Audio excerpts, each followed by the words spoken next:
दोस्तों आज हम बात करेंगे कुछ ऐसी खाने पीने की चीज़ों के बारे में जिसका असर सीधा सीधा हमारी स्किन की एजिंग पर दिखाई देता है।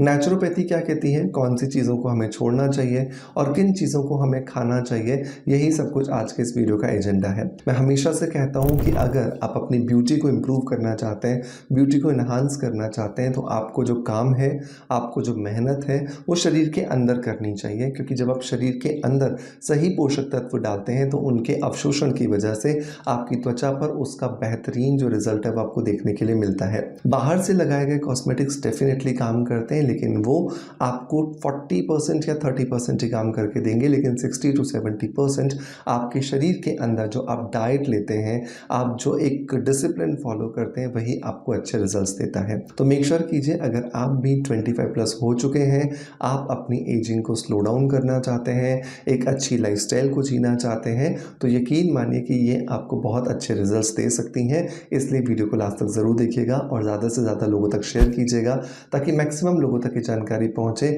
और वो भी इस इन्फॉर्मेशन का बेनिफिट जो है वो उठा सकें। तो चलिए अब देर नहीं करते हैं, स्ट्रेट अप स्टार्ट करते हैं आज के वीडियो को।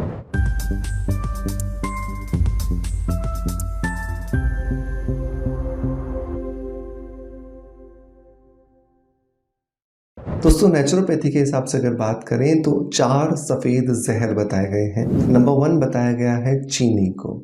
चीनी अगर हम खाते हैं और बहुत अच्छी क्वांटिटी के अंदर अगर खाते हैं, चाहे मिठाइयों के शौकीन हो, चाहे चॉकलेट के शौकीन हो, चाहे फिर आपको सिर्फ ऐसे ही चीनी को फाँकने की आदत हो, तो ये सारी चीज़ें मिलकर के आपके शरीर की एजिंग को बूस्ट कर देती हैं, बढ़ा देती हैं, क्योंकि इनकी वजह से हमारे शरीर में ग्लाइसेमिक इंडेक्स जो है वो एकदम से बूस्ट होता है। और ये एकदम से बूस्ट होने वाला ग्लाइसेमिक इंडेक्स हमारे शरीर में बहुत ज़्यादा एजिंग प्रोसेस को बूस्ट करता है। तो कोशिश करें कि आप चीनी को अवॉइड कर सकते हैं तो बिल्कुल अवॉइड करें, और अगर अवॉइड नहीं कर पा रहे हैं तो एटलीस्ट कम से कम मात्रा में लेने की कोशिश करें, जिससे आपको कोई भी नुकसान ना हो। तो पहला सफ़ेद जहर है चीनी। दूसरा सफ़ेद जहर नेचुरोपैथी में बताया गया है वो है मैदा। मैदा, जिसको फाइन फ्लोर भी कहा गया है। हालांकि इससे बनने वाली जो चीज़ें होती हैं उनमें टेस्ट बहुत होता है, लेकिन यही टेस्ट कहीं ना कहीं हमारी परेशानियों का कारण भी बन जाता है। इसलिए बहुत ज़्यादा ज़रूरी है कि हम कोशिश ये करें कि जो मैदे से बनने वाली जो चीज़ें हैं उन्हें अवॉइड करें। चाहे वो कोई भी चीज़ हो, वो भटूरे हो सकते हैं, या वो बाहर से मिलने वाली कोई पेस्ट्री हो सकती है, या फिर कुछ दूसरी डिश हो सकती है। तो सब आपको पता है कि किन चीज़ों से बनती हैं। तो कोशिश करें कि मैदे से बनने वाली जो चीज़ें हैं उन्हें भी आप अवॉइड करें। नंबर 3 जो जहर बताया गया है वो है नमक, टेबल सॉल्ट जिसको कहते हैं। और प्राकृतिक चिकित्सा के साथ साथ मॉडर्न साइंस भी मानती है कि जो टेबल सॉल्ट है वो कहीं ना कहीं हमारे ब्लड सर्कुलेशन, ब्लड प्रेशर के साथ फ्लक्चुएशन करता है, और उसकी वजह से भी हमारी एजिंग प्रोसेस बढ़ती है। तो जितना ज़्यादा आप नमक का सेवन करेंगे उतना आप एक्चुअली एजिंग की स्पीड को बूस्ट कर रहे हैं। तो हमेशा ध्यान रखें कि नमक थोड़ा सा चाहे आप कम ही खाएं तो ज़्यादा ठीक है। सात्विक भोजन जो करने वाले लोग जो होते हैं वो हमेशा नमक को थोड़ी सी कम क्वांटिटी में ही खाते हैं, और उनकी स्किन में नेचुरली ग्लो भी इस वजह से मेंटेन रहता है। और नंबर 4 आता है वनस्पति घी, जिसे डालडा कहा जाता है। लेकिन आजकल बहुत अलग अलग तरह के ऑयल्स आ गए हैं जिनकी वजह से भी बहुत सारा कोलेस्ट्रॉल और बहुत सारे जो बैड फैट है वो हमारे शरीर में पहुंचते हैं। तो ये भी ध्यान रखना है कि ये हमारे शरीर में ना पहुंचे। तो ये 4 बेसिक रीजंस हैं, ये बेसिक चीज़ें हैं जो कि नेचुरोपैथी में अवॉइड करने के लिए बताया गया है। अब खाया क्या जाए जिससे कि हमारी एजिंग प्रोसेस डिले हो जाए, तो नंबर 1 बताया गया है गुड फैट। गुड फैट के लिए आप जो नट्स आते हैं, जो ड्राई फ्रूट्स आते हैं, उनका सेवन कर सकते हैं। ड्राई फ्रूट्स और नट्स के अंदर स्पेशली अगर मैं बात करूं तो पाइन नट और वॉलनट्स, ये दोनों चीज़ें बहुत ज़्यादा इफेक्टिव बताई गई हैं एजिंग प्रोसेस को डिले करने के लिए।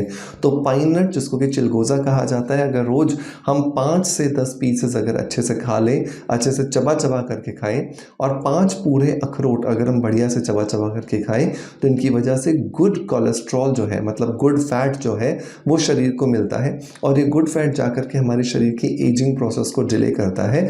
और ये एजिंग प्रोसेस जैसे डिले होती है, हमें बहुत अच्छे जो रिजल्ट मिलना शुरू हो जाते हैं। दूसरे अगर मैं बात करूं तो सीड्स को बहुत ज़्यादा तवज्जो दी गई है। चाहे हम नेचुरोपैथी की बात करें, चाहे हम आयुर्वेद की बात करें, तो एक छोटा सा बीज अपने अंदर बहुत सारा बड़ा एक विशाल पेड़ समाये हुए होता है।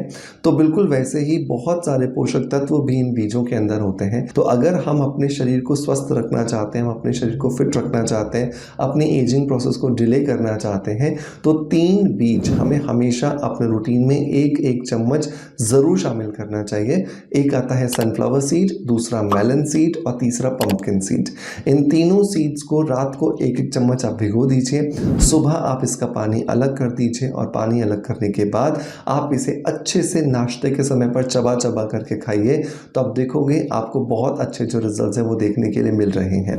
बीजों के अंदर बहुत सारे फाइटोन्यूट्रिएंट्स होते हैं, बहुत सारे मिनरल्स होते हैं और बहुत सारे ट्रेस एलिमेंट्स होते हैं जो चाहिए शरीर को बहुत छोटी सी मात्रा में होते हैं, लेकिन इन छोटी सी मात्रा की कमी की वजह से हमारे शरीर में बहुत सारी दिक्कतों का हमें सामना करना पड़ता है। तो वो दिक्कतों का सामना ना करना पड़े उसके लिए बहुत ज़रूरी है कि हम अपने रूटीन में बीजों का जो समावेश है वो ज़रूर करें। नंबर 3 पर आता है हाइड्रेशन, मतलब पानी की मात्रा मैक्सिमम जो हम पी सकते हैं उतना पिए। 3 लीटर, 3.5 लीटर, 4 लीटर तक भी पानी आप पी सकते हैं।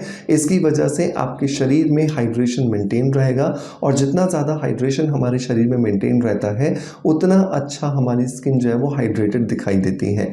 हमारा शरीर 70% पानी से बना है और यही पानी की मात्रा हमारी त्वचा में भी होती है। जब हम थोड़ा सा ज़्यादा प्यास का अनुभव करते हैं तो आप देखिएगा आपके होंठ सूखने लगते हैं, आपका गला सूखने लगता है, स्किन भी ऐसा ही सूखा हुआ अनुभव करती है। तो इसलिए अच्छी मात्रा में पानी को पिएं। ये पानी आप जूस के माध्यम से भी पी सकते हैं, ये नारियल पानी के माध्यम से भी पी सकते हैं, नॉर्मल जो पानी है उसके माध्यम से भी आप पी सकते हैं, ताकि आपको सिर्फ और सिर्फ हाइड्रेशन मिले, अच्छे रिजल्ट्स मिले। नंबर 4 पर आता है फ्लेविनॉइड्स। फ्लेविनॉइड्स मतलब कलरफुल फ्रूट्स और कलरफुल सब्जियों का सेवन अपने रूटीन में ज़रूर करें। मैं हमेशा कहता हूँ कि एक टाइम का खाना, चाहे आप लंच करें या चाहे ब्रेकफास्ट करें, एक टाइम का खाना सिर्फ कच्चा आप खा सकते हैं। फ्रेश फ्रूट्स ले लीजिए, फ्रेश वेजिटेबल्स ले लीजिए, आप उनको काट लीजिए और उसी को ही एक पूरा बड़ा बोल भर करके आप खाइए। आप लंच के समय पर कंफर्टेबल हैं खाने के लिए तो लंच के समय सिर्फ वही खाइए, या फिर डिनर के साथ कंफर्टेबल है तो डिनर के समय खाइए। लेकिन हर एक व्यक्ति को फ्रूट्स शाम के समय कंफर्टेबली डाइजेस्ट हो जाए ऐसा ज़रूरी नहीं होता है। तो ये भी ध्यान रखें कि जब आपको लगे कि आपको फ्रूट्स कंफर्टेबली डाइजेस्ट हो जाते हैं, आपको वो ब्लोटिंग क्रिएट नहीं करते हैं, आपको वो बब्स या फार्ट्स क्रिएट नहीं करते हैं, तो आप उस समय पर कंफर्टेबली खाइए। लेकिन एक दिन का कोई भी मील एटलीस्ट कोशिश ये करें कि आप फ्रूट्स और रॉ वेजिटेबल से शामिल कर दें। जितने ज़्यादा कलरफुल फ्रूट्स और कलरफुल वेजिटेबल्स आप खाएंगे उनमें उतने ज़्यादा फ्लेविनॉइड्स होंगे और जितने ज़्यादा फ्लेविनॉइड्स होंगे उतने अच्छे रिजल्ट्स आपको देखने के लिए मिलते हैं। सो मेक श्योर कीजिए कि इन सभी नुस्खों को आप ज़रूर ट्राई कीजिएगा। ये सभी नुस्खे आपकी एजिंग प्रोसेस को डिले करने में मदद करेंगे। इसके अलावा एक अच्छी लाइफस्टाइल में एक्सरसाइज करना बहुत ज़्यादा इंपॉर्टेंट है। मेडिटेशन कीजिए ताकि आपका स्ट्रेस मैनेज रहे। प्रॉपर नींद लीजिए ताकि आपका बॉडी का जो सर्कैडियन रिदम है वो बैलेंस रहे। स्ट्रेस किसी तरह का मत लीजिए ताकि आपका जो मेंटल पीस है वो आपकी फिजिकल बॉडी पर किसी भी तरह का नेगेटिव इन्फ्लुएंस ना डाले। तो ये कुछ चीज़ें हैं जिनको मिला करके आपको अपने रूटीन को फॉलो करना है ताकि आप एक अच्छी लाइफस्टाइल जो है वो जी सकें। उम्मीद करता हूँ कि आज का वीडियो कंटेंट डेफिनेटली आपको पसंद आया होगा। अगर पसंद आया है तो एक लाइक का बटन दबा करके मोटिवेशन ज़रूर दीजिएगा। Thank you so much.